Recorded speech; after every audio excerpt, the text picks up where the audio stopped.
soothsayer about what might be coming down the pipe. She really does have new slides. She told me she's got a few slides that are new as of this morning. So we're really excited about that. So without any further ado, I give you the indelible, the delightful, the talented Mary Ludgin.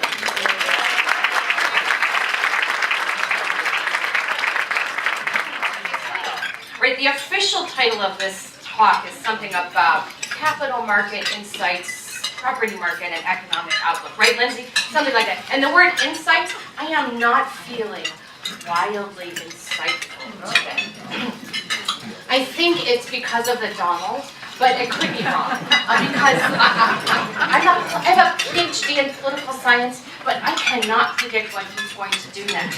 So when Linda and Roberta and Christine and others asked me what I was going to talk about, I thought, what do I know? And I was overwhelmed by more of what I don't know right now than what I do know. And you may all feel similarly in this environment. And my next slide is going to give me a chance to talk a little bit more about what I don't know.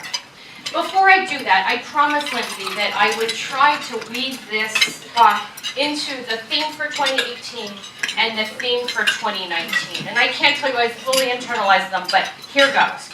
So your theme for last year, our theme, because I'm a Lambda Alpha member since the turn of the 20th century. The theme for last year was about inclusion and diversity in our industry, and I have some good news there in that there's a recognition across the industry that we are not wildly diverse on any of the dimensions on which one would want to be diverse, and a realization that you can't simply snap your fingers and create diversity. So the good news is that investment managers, that's my firm title, like Heitman, have committed something on the order of $500 million. Does that sound right? There may be an extra zero in there. We've committed a great deal of money to try to guide people in the early stages of college toward real estate as a career. And so there's commitment by a lot of people who can make a difference. This was led by big sovereign wealth funds, big US pension plans that said, the S in ESG is meaningful to us and we're going to do something about it. So money isn't everything, but it's meant to try to encourage people to follow the path that we followed, which was to lead to the education that leads to a career in real estate. Relative to the second part of this, which is the big projects, I had this amazing moment in an investment committee meeting on Monday night. I probably shouldn't tell you this meeting, but it was an amazing moment for me of my past predicting my future. Many of you know a former Lambda Alpha member by the name of Lou Masadi. Lou taught at Northwestern. He was my graduate advisor, the best imaginable graduate advisor, because he always said, by your students, so shall ye be known. He was gracious and kind and gave credit to his students and was an inspirational figure. And back in the 1980s, when I worked with Lou, I was getting my PhD in political science. Not necessarily a path I would urge you all to follow, but it's worked out nicely. There's probably one of us for whom it's worked out nicely. Back then, Lou and I were doing work on the development of Chicago, downtown Chicago. In particular, we were focused on, it was the era of the Thrust Belt, the Rust Belt, other negatives applied to the top half of the country, and cities like Chicago were viewed as anachronism. They were going nowhere quickly. The image of a dried leaf blowing away was in my brain at that point. But it wasn't squaring with what I was reading about relative to investments in Chicago and in other cities. I would grab the New York Times from, this was before home delivery of the New York Times, so I would grab it out of the political science department's room after about 2 weeks. I would feel it was old news by that point, and I could have it and cut it up and track development activity that was happening in the Rust Belt. Over time, Lou and I built a database that Alicia Mazerberg then took over for me before she became commissioner, and I think it's probably still being maintained, of investment in Chicago. And what the public-private partnership element of it was, who were the architects that were designing it, how it got financed, that sort of stuff. And that became part of my dissertation. And the reason for this long-winded story is that one of the terms that Lou coined for the work that we were doing was from the loop to the super loop. And it has come to pass. So I'm in investment committee on Monday, we're looking at a debt investment in a major office building in Chicago, the name of which I will not reveal, but it's one that has stood the test of time. Held its occupancy, never been more than 11% vacant in its 50 plus years as an office building. Quite a remarkable thing. And I realized that what I needed to be thinking about was how this building was going to stand up when you had development in Lincoln Yards of mixed use, but there's going to be some office there as well as in the land south of it. The Tribune site, there'll be some office there along with another mix of uses. We have ground-up construction happening north of Lake Street and west of the expressway for office. Who would have thought in our lifetimes that would be the next vibrant office submarket? And of course the 78 to the south. Do I think they will all go forward in the next 5 years? Not on your watch. Are there challenges we as a city have to figure out and as a region have to figure out? Gigantic ones. But we've done really well so far. We've been transformed into, nobody's really a 24-hour city. I get to go to the world's great cities, and none of them are really 24. It's not even Hong Kong, certainly not New York City. But we are truly an 18-hour city, and I'm going to get to talk about some of the dynamics of Chicago. So that's my preamble. I am, by the way, violating, I'm in keeping with that rule that you don't write out your speech. I definitely didn't. So you're going to get to see me respond to my slides as they come through.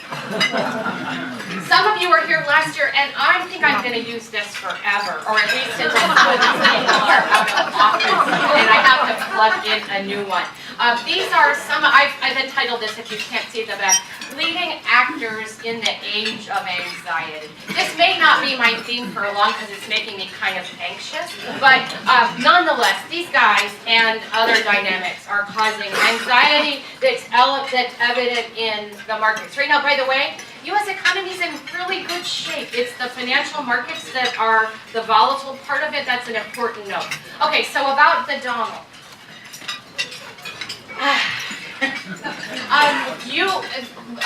Presidents don't have that much to do with the direction of the economy. They appoint people that do. They appoint the head of the Federal Reserve. They may try to get rid of them when they don't like what they've said, but we're done. But they don't really control a lot of the levers that move this economy.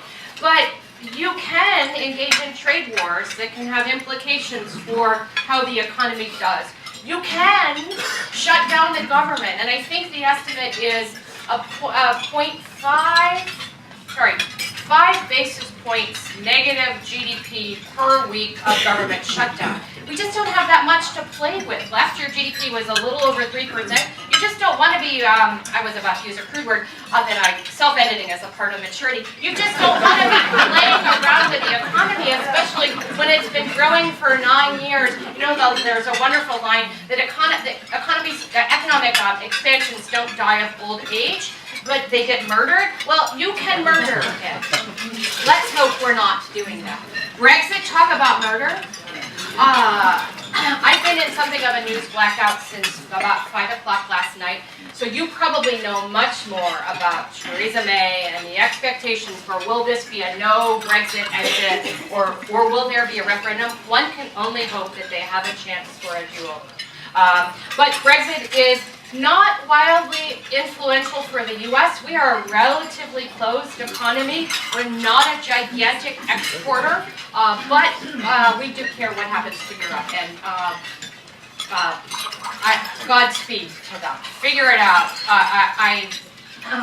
I do believe that people should have the right to vote, but they should be informed voters. And sadly, it doesn't look as though the British electorate was all that informed, and the politicians are committing atrocity after atrocity and not facing the true consequences of this momentous move. So then there's Vladimir Putin. If you're the head of a country, you have to use your resources, you have to understand what your competitive advantage is and use it wisely. So they are natural resource rich, and they're rich in capital. Right? What a claim of fame. And so that is his role on the national stage.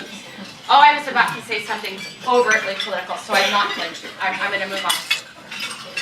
This gentleman, President Xi, takes his presidency extremely seriously, as you should when you're president for life, as he has declared. But he wants it to be a good life. He's a serious guy, and he has serious issues. If you're worried about this guy damaging the U.S. economy, he is too, and he could damage China. So we all got to care deeply about what happens in the trade talks that are underway right now. He knows that he's got a potential for a gigantic restive population if he does not figure out how to stimulate his economy. He can't afford the tariffs to go from 10 to 25%, so he's going to need to make some concessions. And he's also going to need to continue stimulus. And it was stimulus put into the system by the Chinese that helped us avoid a recession in 2015. It turns out we were pretty close to one at the U.S. level, and it was his changing of reserve requirements and other things and putting fiscal stimulus into the model that really helped the globe as a whole. So he will be active, has been active already this year, and will be more so in trying to stimulate an economy that is growing at a slower pace, basically, than we have seen since China entered the World Trade Organization in the early 2000s. And then finally, I talked to Cindy McSherry yesterday, as I get to regularly, which is such a pleasure, and we were just catching up, and I said, you know, I just finished reading the New York Times, and I realized there's never before been a moment where I just didn't want to read any of the stories on the front page because it was the immediate response to it. One of them, of course, being about the fact that the seas, that the globe seas are warming at a much more rapid rate than was expected. We as real estate people need to understand this on a bunch of levels.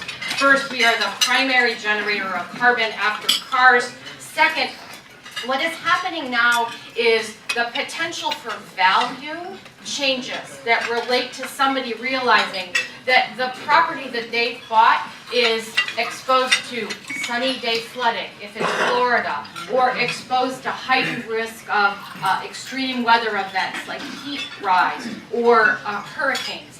It has not really been reflective in the pricing for real estate, but that is about to change. Good news, Chicago's relatively well positioned in this environment, in that we have, that's the 6th largest body of fresh water in the world that many of us get to look at on a daily basis, although the new development, Wolf Point East, just blocked my view of that, but nonetheless, I can kind of remember what the lake looks like.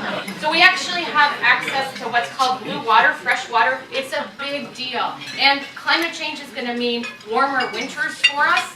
Not a bad thing. It's also going to mean hotter summers. That is a bad thing. But the real estate industry, my clients in particular, are coming to realize that just changing the resource use at the building level, which is terribly important, not to be diminished, but not understanding how vulnerable certain buildings are to the ability of the municipality to provide secure infrastructure for them, that is going to be the topic of the next decade.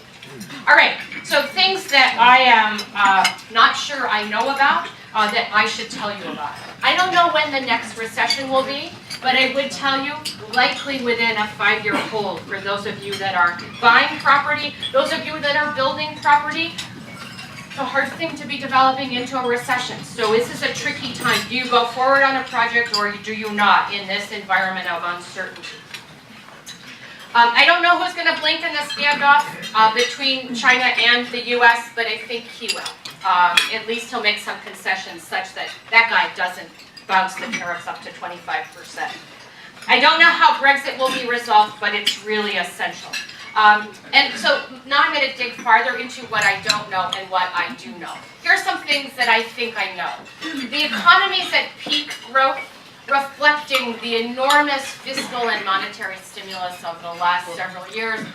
Late 2017, there was a corporate tax cut, and as well as, to some extent, a household tax cut that's in the system now. It will not be there, particularly to stimulate us later this year. So we're looking at the possibility, if there is a recession in the near term, we think it's 2020.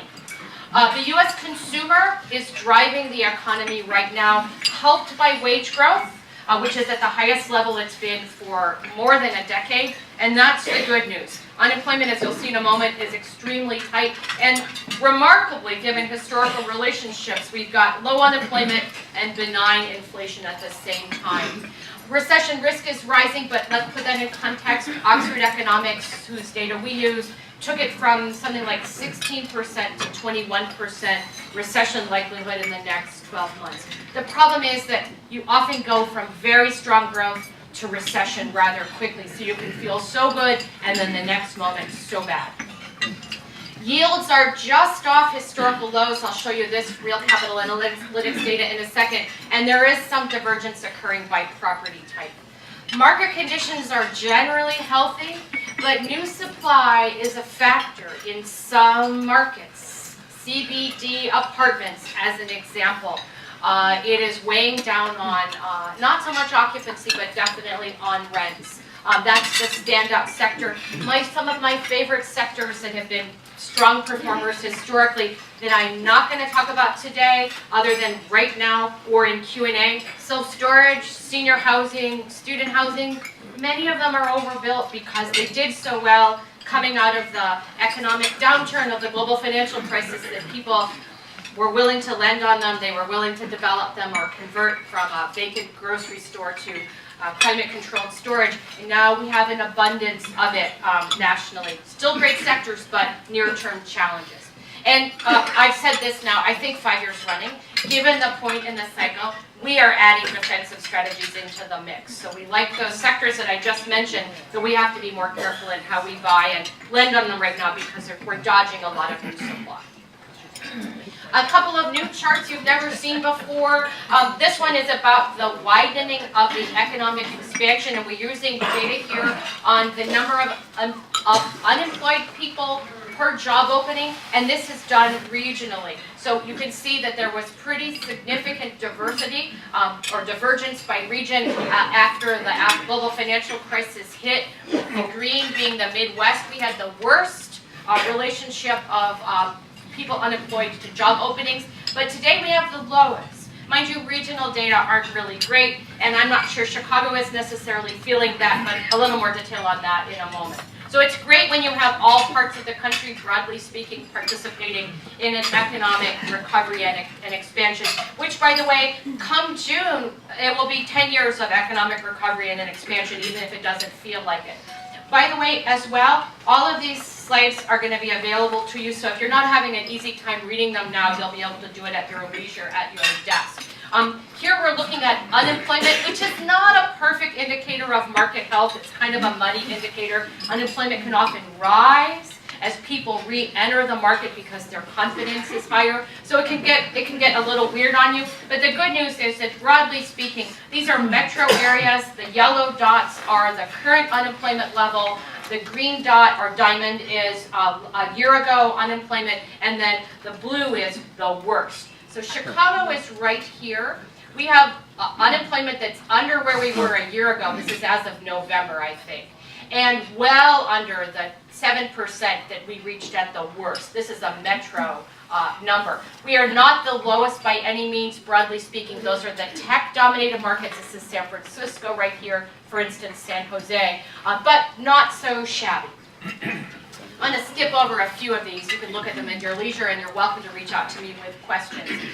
Transaction volume, one of the indicators of real estate health, here provided by Real Capital Analytics. This is a preliminary number that we pulled it together. They haven't yet released their formal number, but it'll be pretty close to $435 billion traded in the course of last year. The line that's being shown here is the yield, the average yield across those properties on a valuated basis. And you can see it peaked at about 7% in the course of 2010, and now it bottomed out in 2017 and ticked up by 10 basis points to 5.3% in the first quarter.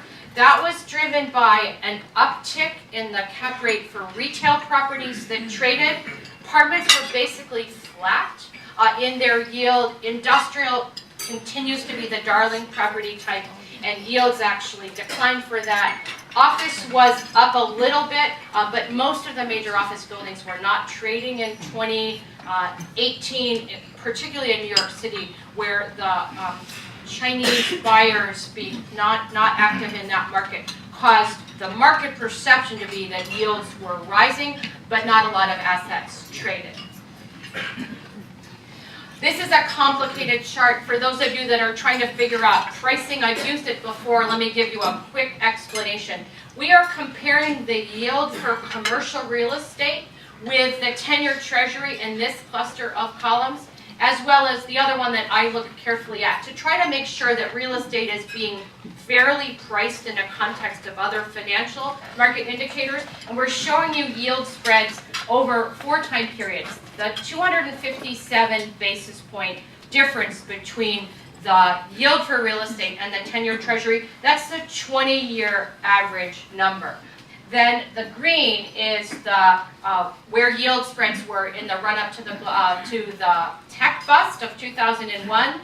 This yellow was the appropriate color choice here. This is how skinny spreads got just prior to the global financial crisis. Should have been that yellow light that caused people to pull back. And then here's the current spread, mind you, kind of the current spread. It's based upon what the average 10-year treasury yield was in the course of the really weird and volatile fourth quarter. We don't have Q1 numbers yet, but if I'm right about it, they're up a little bit, although the spread is definitely lower than it was in the 20-year average. That is typical. It's a late cycle dynamic where you've got people that are saying, I'm willing to buy this property on a lower yield than I would of a year ago because I think I'm going to get really nice income growth. At least some people think that. And so that's a typical pattern, but gets too skinny and real estate is not fairly priced and we won't buy. And there are other actors that'll say, all right, I'm lending on this, but I won't buy. Real estate performance has started to moderate, and that's evident here. The blue line is real inflation-adjusted GDP growth, and that's plotted against the unlevered performance of institutional real estate inside of the National Council of Real Estate Investment Fiduciaries. The good news for all of you, I just cannot see this slide without telling you that story. As we think recession is imminent, there are recessions when real estate and GDP turn down sharply, sometimes really fast, and sometimes long and painful, extremely difficult to talk to client periods that I never want to live through again, like the early 90s when there were 26 consecutive quarters of depreciation and the value of real estate inside the index that we're benchmarked to. That was horrific. Luckily, I've not bought any of those properties, so I can just explain what was happening. But this is the relevant, I hope the relevant part of this slide, which is during the very short tech bust downturn, real estate total returns slowed but didn't go negative. And that was because it was a pretty concentrated recession. If you lived in San Francisco, all of a sudden you could commute from here to there in half the time before. And that was because so many people were out of work. If you lived in Chicago, you were feeling okay. Not great. It's never great to be living through a national recession, but it was a pretty good time. And real estate investors were pretty willing to buy because many of them had not bought real estate here when they should have, and they didn't want to miss it again. So they jumped in, and that helped bracket the extent to which cap rates rose and the extent to which prices declined. I think that's the model for the next time. You've got a lot of sovereign wealth fund money, some of which made some really great U.S. real estate buys during the global financial crisis in the form of like the big South Korean pension sovereign wealth fund. You've got some pension plans or global institutional investors that are new to real estate outside of their home market. The Japanese pension plans are starting to buy U.S. real estate. They will have a field day buying various types of U.S. real estate on sale.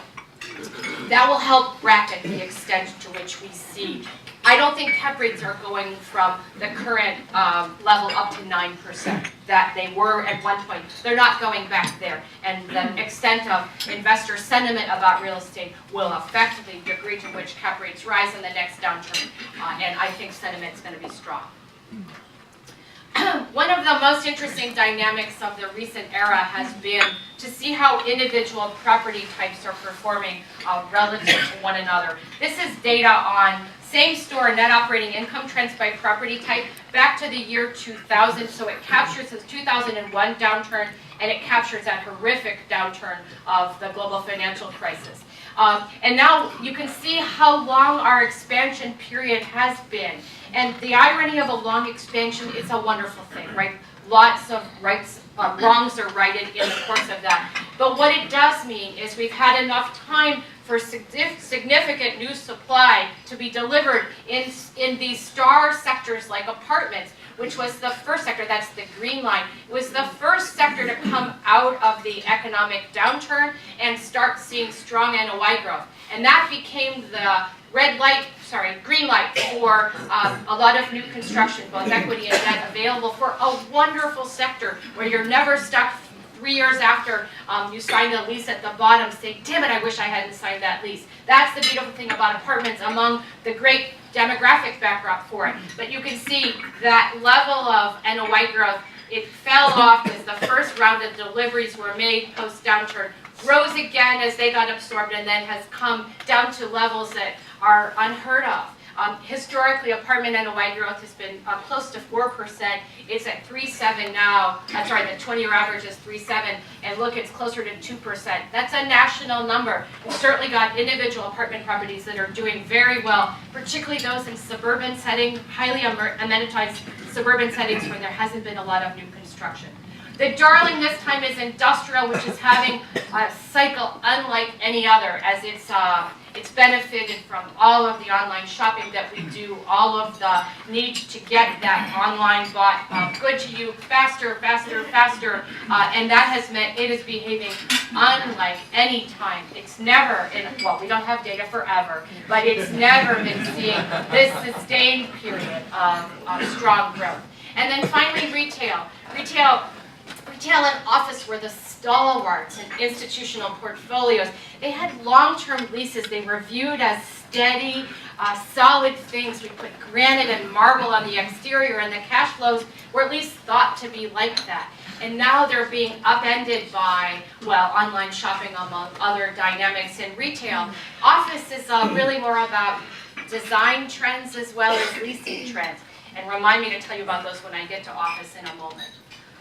Keep an eye on supply. The upper half of this chart some of you have seen before. This is the 20-year average expansion of inventory across apartment, office, industrial, and retail. The 20-year average, we expand the inventory by about 1.2% annually. You can see that in the global financial crisis, very little construction happened for a long time, and now we've gotten up much closer to the long-term average, but it varies a lot, and that's the point of the call-out boxes at the bottom. This is retail, where we're seeing appropriately limited amounts of new supply. By contrast, industrial, this is the 2018 deliveries in millions of square feet. That matches the 5-year average, and it's well over the 20-year average.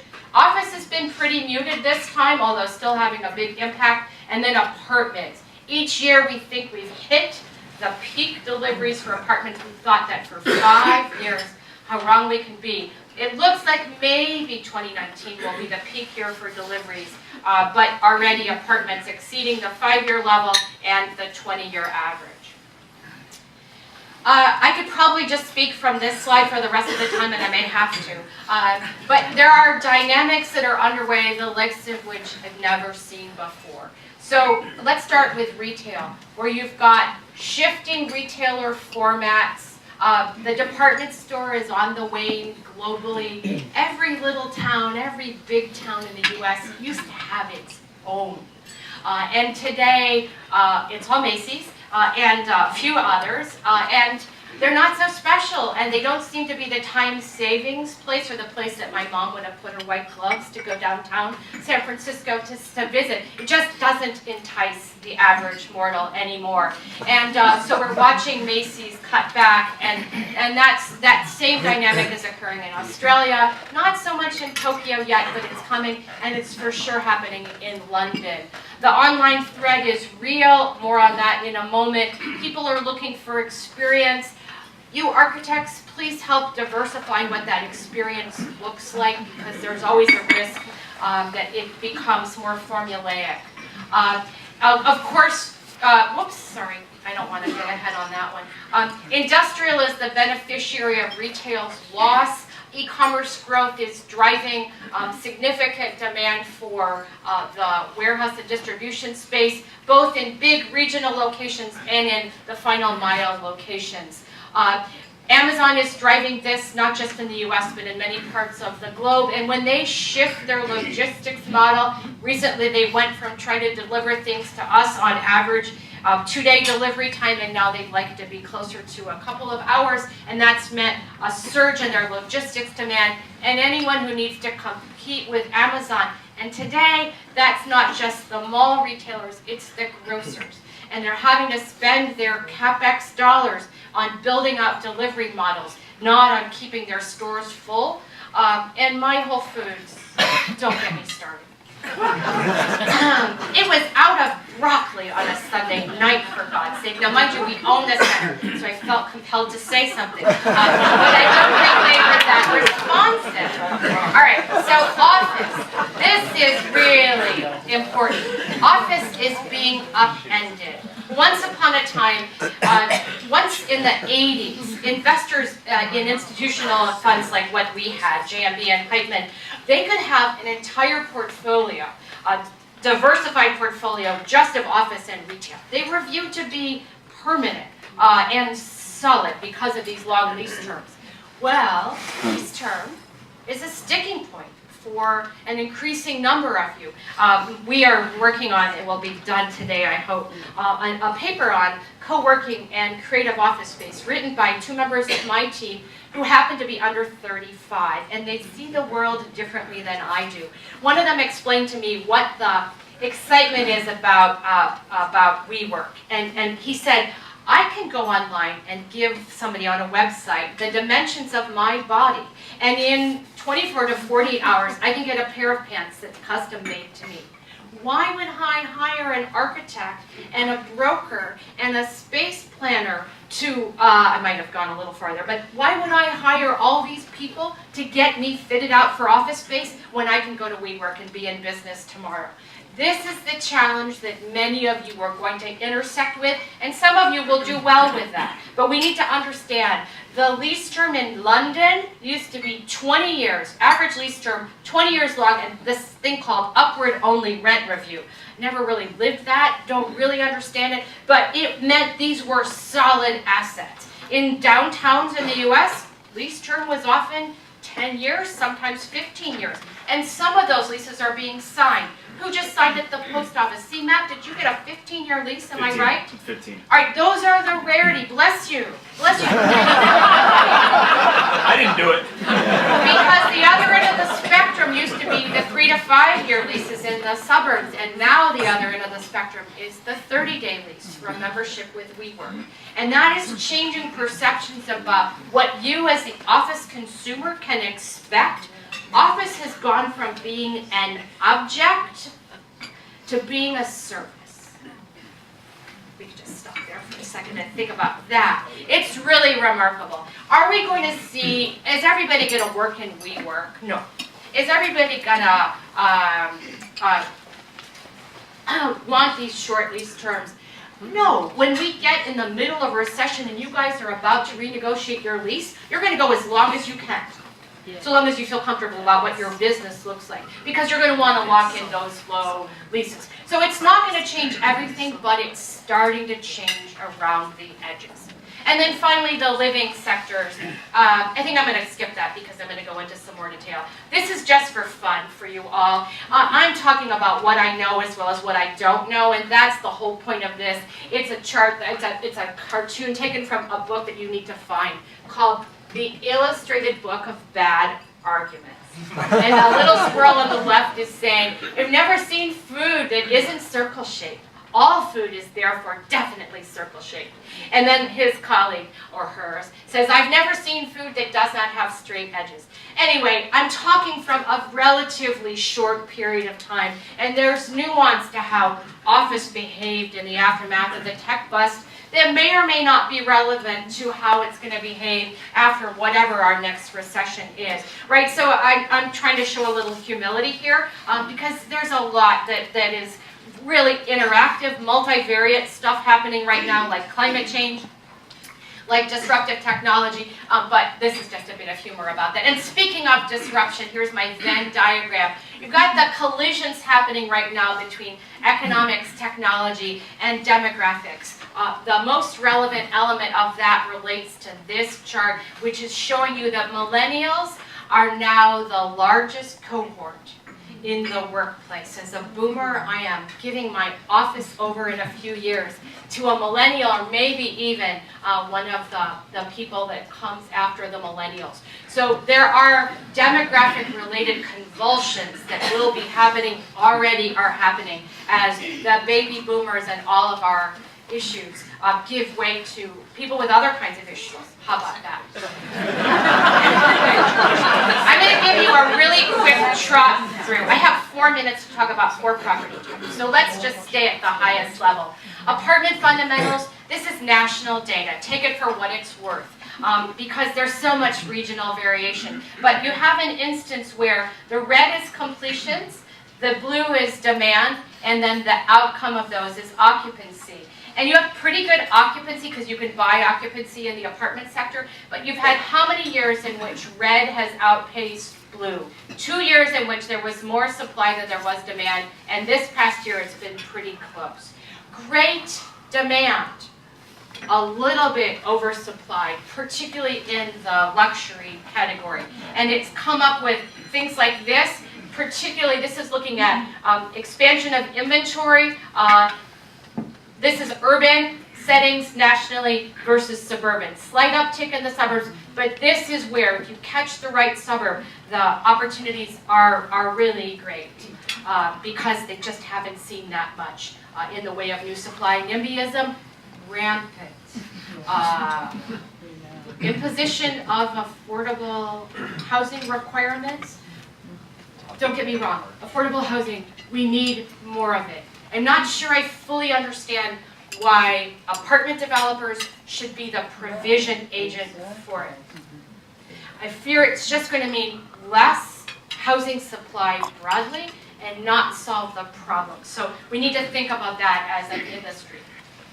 Really fast, these are metro level data on apartments. This is rent growth year over year. Here's Chicago. This is a metro number. If you look at downtown, last year was actually a pretty good year. We own a lot of downtown apartments. There wasn't much delivered last year. We saw a little rent movement in some of our big assets, but there are 5 gigantic projects coming, so that's short term. Look at New York City, a market that was deemed as difficult to build in. What this long expansion has taught us, it may be hard to build in San Francisco, may be hard to build in New York, but given enough time, you can assemble the sites and deliver it. And they've had more supply than they have had demand, even though demand is good. I'll just read the title here. Newly built properties are starting to gain pricing power. But look at this. This is where they have been. They've all targeted the same market, and there just hasn't been enough demand of that market nationally. This is an interesting chart about home ownership. This is the good news for apartment developers like Andrew Buell. This is whom I call out annually. We got to keep doing this. Home ownership is down, and it's starting to tick up. So these dotted lines are showing you what the average has been historically by age cohort. Here are the young ones. This is 25 to 29. So historically, they've averaged about 36% of them as homeowners, way down below that, but starting to tick up. This is good news, but not ticking up so much that you apartment people should be worried. Apartment dwelling is here to stay for reasons enumerated on this slide that I don't have time to tell you about. But you can read it at your leisure. Warehouse, what a sector. It's industrial data, but mostly that's about warehouse. You now have a national vacancy rate of about 4.6%. We've had how many years in which the blue bars, which is net absorption, have outpaced the red bars? But this is interesting, and this happens late cycle. I'm convinced that there are long-term changes that are happening in this sector that will mean it does well. Long-term, I think it's going to have a hard downturn because it's priced to perfection. There's going to be new supply. We're delivering a lot of spec construction. It will have a hard downturn. It will just come out blazing after that. Logistics rent consistently outpacing inflation for the first time in data history. That headline says it all. Demand on par with supply in most markets. That includes Chicago. Chicago, where supply and demand are pretty much in line. That's good because we have a lot of spec space that's delivering and getting leased up. Not perfect, but there. This is just for your pleasure if you're in the industrial sector. This is Chicago's long-term performance, so same format as before. The national number 4.6, Chicago not terribly far behind from an occupancy or vacancy perspective at 5.9%. I'm going to jump into office. This is a sector where this chart really does tell a story. Vacancy rate peaked at 15%. It's down 300 basis points from there for all the time that has lapsed. And that's because while completions in red have been pretty muted until last year, 2 years ago, demand has been muted. And that's in part because of WeWork and others. WeWork is a great aggregator of people that were at the Starbucks in the River Forest Town Center and now have come into space. So there is some net space demand that is generated by them. And some of those people will found firms that need their own office space. But it is changing what people think about as the amount of space per worker, as has the adoption of the open plan, which is likely going to give way to more activity-based design, which is likely going to breathe out the amount of square footage that each of us has a bit. I'll skip this, but it's a fun chart for you to read through, which is showing the vacancy rate by CBD across the country. I'll just point out Chicago. The first number in these parentheses is the vacancy rate as of Q4. So downtown Chicago's office market at about 12%. That's down a tidge from a year ago and pretty comparable to where it was 3 years ago? 3 years ago. Righto, you've got some markets much tighter. Seattle, despite Amazon looking for HQ2 in all sorts of places, still very tight market. Boston is very tight. New York City, despite a lot of new supply, very tight. And this is a fun chart. Office, this is the total amount of office under construction by year.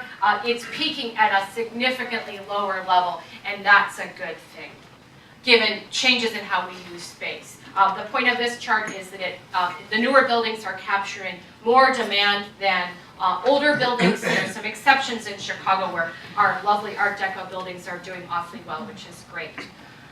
I'm going to skip over that and I'm going to conclude on retail. So the good news is that retail sales, Jen, this is through November. What do we think the holiday sales number were? About 5%? Probably. Yeah, so that's getting back to the normalized level. And this is shopping center sales, okay? The other dynamic is that we've got this continued divergence between the vacancy rate for those retail properties that will not be retail in 5 years. They average vacancy of 45%.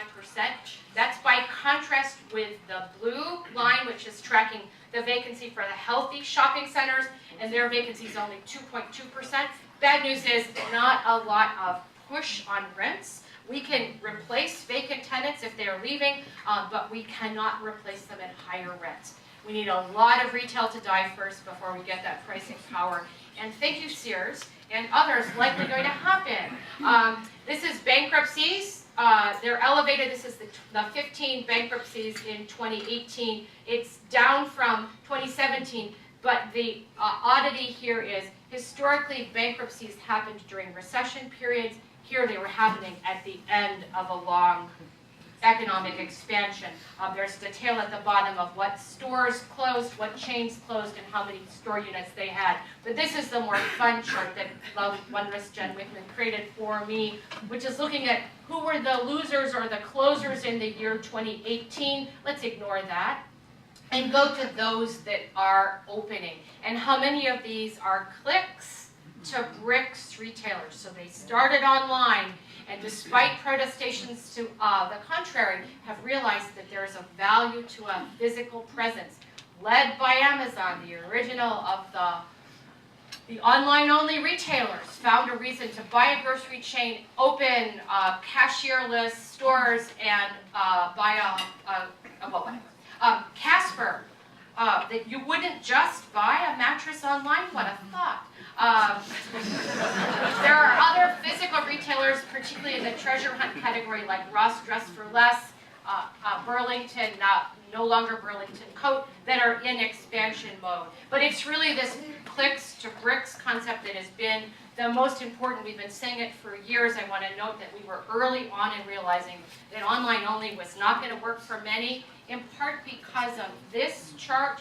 It's a heuristic device. It's not exactly, we don't have data to show you this, but it's showing that as online retailers expand their amounts of sales in an era in which they still have to promise you either free shipping and returns or discounted shipping and returns, that their costs to ship each order rise as their businesses grow, and that forces them into this realm. Bonobos opening stores, Warby Parker opening stores, ModCloth, Everlane, Athleta, and others.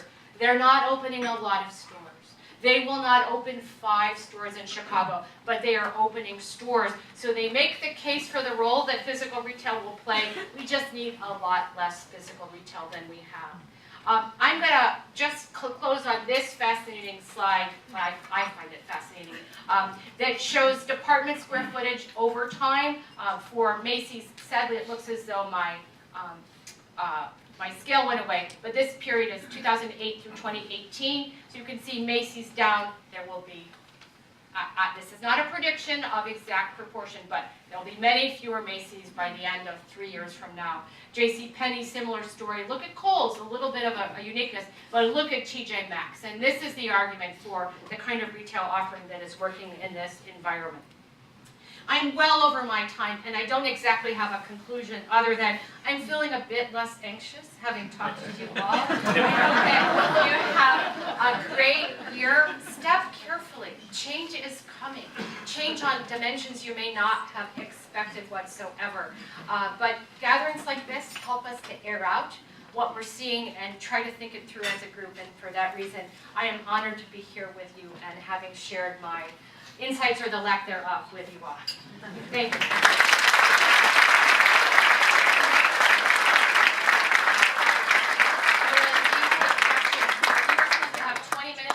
I'm on the tail end of Gen X. Yeah. And it's common to see generational context for consumers and even workers, but not on the investor piece. Is that a thing? Like, do boomers invest differently than Gen X, than millennials, and does that factor into what you guys do? To the extent there is a generational paradigm, a shape, a way that you think about the world, then yes, there are investment trends that relate to that, one can presume. Or there may be a fluency in something that a Gen Xer might have that a boomer might not have. If I listened to my children more, maybe I would get it. So the risk is that you just don't get something that seems to be happening microscopically and all of a sudden is a thing. Like the transition of office from object to service. It was my millennials that helped me realize that was a thing and helped put it into context. So it's not perfect. You clearly run into those instances, particularly at the beginning and the end of a generation, where President Obama is late in the baby boom, but he felt no kinship whatsoever with the baby boom. Often people on the cusp within the millennials feel no kinship with it, want to deny millennial status. There's certainly, and the generational value only goes so far, but your generation, you experience so common things with them, and that often helps shape paradigms. Thoughts on data centers as a product type and as a driver of co-location of the other sectors? She thinks this is softball. I must confess, we've only made one data center investment. Great idea, perfect location, terrible timing. So I'm not really current. It was industrial space at the juncture of 2 lines of transmission. It should have happened that we could have converted it to data center space, and then it didn't happen. So I last paid attention to this sector meaningfully, Ruth, 10 years ago. But click, how many of you clicked during my talk? Every click goes through a data center. So what I do know about it is that it's accelerating levels of demand.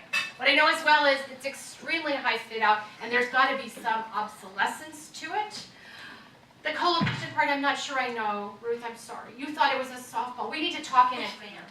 What do you think opportunity zones will mean for investment and development? Sadly, Valerie, not a lot. Because, first of all, there's some curious geography.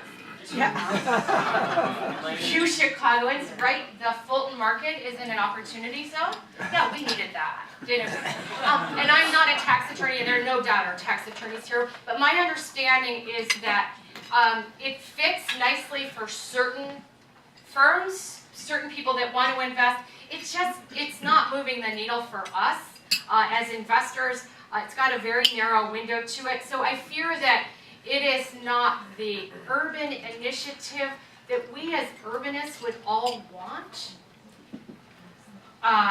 For that, look more at microloan lenders like Axion and the work that JP Morgan Chase is trying to do in energizing our cities. So I'm sorry to say, I think it's more name than action. We have to call it there. Thank you all for coming.